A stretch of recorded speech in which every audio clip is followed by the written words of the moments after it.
ending? Oh my God, nuts. Right? Seriously. I did not see that coming. When I was reading it, I was like, oh, cool, the lottery. I like to play that sometimes. Right? I like to play the lottery too once in a while, but I would never play Jackson's lottery. Are you kidding me? Right? I know, it puts a whole new spin on the concept of winning. Right? Okay. Well, the prompt wants us to examine what the lottery is saying about traditions, rules, and human behaviors. Nothing good, that's for sure. Yeah, but Right? it can't be that easy. There's got to be more to it than that. Someone getting randomly stoned to death sounds pretty simple to me. Sounds straight up crazy. So why is it allowed to continue then? Maybe because people love to follow rules. That's true. Yeah, but you do. I mean, we all do. Not all rules are bad. Stoning. We're not exactly talking about traffic laws here, Rebecca. I get that, Paige, but I mean, other laws. Yeah, but think about it this way, though, guys. It's not really a law, right? The lottery is more of a tradition. Yeah, but you would think that a tradition would be a lot easier to ditch than a law. So why don't they then? Well, let's go to the text. Let's go to Okay, something. well, the opening line describes that picture-perfect postcard day.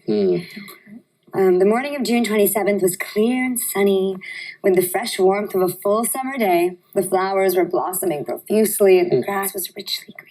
Oh, yeah, when I read that line, I assumed that the story would be upbeat and inspiring. I thought it was straight boring. Yeah, I'm with Miles. I thought it was going to be a boring story about a little perfect nothing town. Well, Exactly. you guys were both wrong. Well, Who are you? the author kind of set us up, right? I mean, there's one part at the end of the third paragraph, I believe. Here it is. Quote, the villagers kept their distance, leaving a space between themselves and the stool. And when Mr. Summers said, some of you fellows want to give me a hand, there was a hesitation before two men came forward. That hesitation, it kind of shows us that the townspeople were nervous. Absolutely. So why do they have the lottery to begin with? I don't get that. I don't know. Maybe because they accept it as fact. It's become part of their identity. Well, someone tells Old Man Warner that a neighboring village is giving up the lottery. And believe it or not, he got angry about it. He blamed it on the youth. He says here, right, listening to the young folks, nothing good enough for them. Next thing you know, they'll be wanting to go back to living in caves. Nobody work anymore. Live that way for a while. As if stoning somebody in a public arena once a year protects them. Right? How ironic is that? I mean, it's the most Neanderthal thing you can do. Yeah, and the worst part is the lottery is so random, so Unfair. yeah. No kidding. But let's stick to Old Man Warner's speech. I mean, he goes on to give us a reason why the lottery is still going on. He says here, used to be a saying about lottery in June, corn be heavy soon. First thing you know, we'll all be eating stewed chickweed and acorns. Okay, so the lottery brings a good harvest. Right. Of chicken Then it's bacon, a sacrifice. Yeah. Yum. So if it's a sacrifice, I mean, now, you can't get more primitive than that. It's true. How could the townspeople believe that? Maybe it worked a few times. Are you kidding me? A sacrifice actually working? I'm saying the townspeople believe it does. Obviously. Well, I wouldn't necessarily say that. I mean, Old Man Warner says that it used to be a saying. People don't even say it anymore. It's outdated. All I'm saying is that ritual sacrifices have dated back to ancient cultures. People made sacrifices to make it rain, to please the gods, or for the general good of the community. Maybe the lottery's like that. Yeah, but those sacrifices were part of religion and order. I mean, in this village, the religion's gone. Like Miles said, they don't even know why they do this anymore. The only part that remains is the deadly part, the lottery. I get that you're trying to find a point here, Paige, but I just don't think there is one. Not anymore. I mean, Old Man Warner sums it up best when he says, there's always been a lottery, period. It's just always been there, you know? Yeah. Tradition for tradition's sake. Right. I get that. My family does stuff like that. Like stone people to death? No. I mean, like, okay, at Christmas, before we can open presents or anything, all the men in my family have to jump into this lake behind my grandma's house. I hope your grandma lives somewhere warm. New Jersey. Ooh. Ow.